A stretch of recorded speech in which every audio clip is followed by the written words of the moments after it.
ऐं वञा जेका शइ जंहिंजे नसीब में हूंदी उहा उनखे घर वेठे मिलंदी। इन हिकु मौज़ूअ ते कहाणी आहे। उमेदु कयां थो दोस्तो तव्हांखे हीअ कहाणी ज़रूरु पसंदि ईंदी। जे पसंदि अचेव त सिंध सलाम चैनल खे सब्सक्राइब लाज़मी कजो, छो त हर नई लुत्फ़ सां गॾु नई कहाणी तव्हांखे हिन चैनल ते लाज़मी मिलंदी। हिकु ॻोठ में हिकु मुक्ती आयो। उन पंहिंजे हिसाब सां तक़रीर कई। चवणु लॻो त जेको बि रब करीम माण्हुनि जो रोज़ु लिखियलु आहे उहो उनखे घर वेठे बि मिली सघे थो, कहिड़े बि बहाने सां। अदा हिकु हमरा यकीन कयो त जेकी मुक्तीअ ॻाल्हि कई आहे सो मां इहा ज़रूरु ॾिसंदुमि आज़माए त मूंखे मिले थो या न। अदा हीअ पंहिंजे हिसाब सां तौकल करे वञी कंहिं घर जी कुंड में अलाह जी इबादत बि करे पियो ऐं उते वेही रहियो, मतिलबु त मां कमायां नथो, मूंखे हिते मिले। अदा हुन यकीन एतबार करे उन जॻह ते वेही रहियो। ख़ुदा जी इबादत क़ुर जो दौरु जेको कुझु वग़ैरह हुनखे अचे पियो सो उहो पंहिंजे हिसाब सां उन कोठीअ में ऐं घर में इबादत करे पियो। अदा घर जे ॿाहिरां जा घर में का शइ हुजे ई कोन। हुन जा बच्चा, हुन जी घरवारी वेठी परे खां दाऊं करे मुड़ुस खे चवे त कोठीअ कमरे मां निकिर, कारे होॾे कमाइण वञ त 5 कण आण त कुझु बचनि खे ऐं पाण बि पेट भरे खाऊं। हीअ हिन जो यकीन हुजे ख़ुदा ते, जेकर ख़ुदा ॾींदो त मूंखे हिते बि ॾींदो। अदा हीअ घरवारीअ ॾे बि कोन ॾिठो ऐं बचनि ॾे बि कोन ॾिठो। हीअ उन कमरे में पंहिंजे हिसाब सां मसरूफ़ थी वियो इबादत में।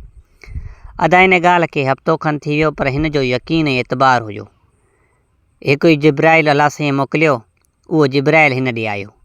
अॼु जिब्राइल चवणु लॻुसि, हाणे तूं इबादत पंहिंजी गंज कई आहे, तुंहिंजो फलाणे वण हेठां रोज़ु तुंहिंजो लिखियलु आहे सो उते देग दुनिया जी पई आहे।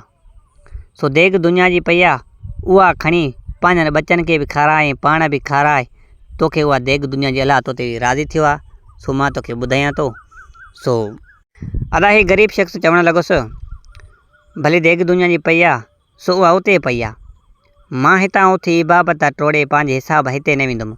जे मूंखे अलाह ॾींदो त हिते ॾींदो, मां हितां उथी इन पासे ॾे खाइण कोन वेंदुमि। अदा हिकु चोर बि अची उन मतिलबु त चोरी जे ख़्याल सां आयो। उन्हनि जी ख़ुदि गुफ़्तगू इहा चोर ॿुधी। चोर त ॼाणे सुञाणे कोन पियो। चवणु लॻो, यार हीअ केॾो बेवकूफ़ आहे। सो हुन वण हेठां हेॾी दुनिया पई आहे, देग दुनिया जी, ऐं हीअ जेको आहे सो खाइण नथो वञे, चरियो आहे को। मां तो इहा दुनिया इन वण हेठां खोटे ऐं खणां थो, भली हीअ हिते वेठो सड़े, सो वाह जो कमु थी वियो। अदा हीअ चोर सोचे सिधो सो निकिरी पियो। अदा हकिलंदो होकारींदो पार पता हुनखे मिलियल हुया। उन वण वेठां आयो, अची उन वण जी खोटाई कयईं। अदा वण जी खोटाई जो कीअं त वाक़ई बि देग पई आहे। हिन जो यार वाह जो कमु थी वियो। भणा हेतिरो साल लोड़ियां हा किथां चोरी कयां हा, पर अहिड़ो दाव न लॻियां, न ख़तरो न कुझु बि न। हिन बाबरकत देग मूंखे सही सिधी मिली वई, सो त मुंहिंजा 7 नसुल वेठा खाइनि। अदा चोर पंहिंजे हिसाब सां दिमाग़ लॻायो। हिन ॾाढो ख़ुशि थियो। पंहिंजे हिसाब सां देग उन खॾ मां ऐं खोटरी जेका कढियईं मथे करे, ऐं उन देग जो ढक जो लाहे त अंदरि रुॻो नांग ऐं विछूं वेठा वञनि। हिन सोचियो त भञा हण, हीअ त के मुंहिंजे माण जे चकर में आहे, मूंखे अॻे ई ॾिसी विया त मतिलबु त हीअ चोर आयो आहे, असां हिनखे ॻाल्हि कंदासीं, हीअ वञी देग में हथु विझंदो त हीअ भण नांग विछूं हिनखे खाई वेंदा, हीअ मरी वेंदो। हिन चोर सोचियो त भणा हिन त वाह ई दुश्मनी कई मूंसां, ऐं मूंखे ॾिसी विया, मारणु पिया चाहिनि मूंखे। अदा हिन चोर इरादो कयो, इहे इबादत कंदा पिया, इन हमरा जे मथां छो न हीअ नांगनि ऐं विछुनि जो ढकु ॾेई वञा ऐं इन जे मथां वञी उछलियां, पाण ई नांग ऐं विछूं इन खे खाइनि, मां बची वियुमि। शुक्र आहे मुंहिंजा मालिक जो मूंखे बचाए वेई, न त मां जे ओचितो हथु विझां त मूंखे त हीअ नांग ऐं विछूं खाई वञनि। अदा चोर इहो दिलि में इरादो करे उहा देग टिकण ॾेखाई। राति जो टेम हो, हकिलंदो होकारींदो वञी उन पंहिंजे हिसाब सां उन मंज़िल ते पुॻो। हे मथे चढ़ी पंहिंजे हिसाब सां देग खणी वञी मतिलबु त घर जो मथां छित पटियईं।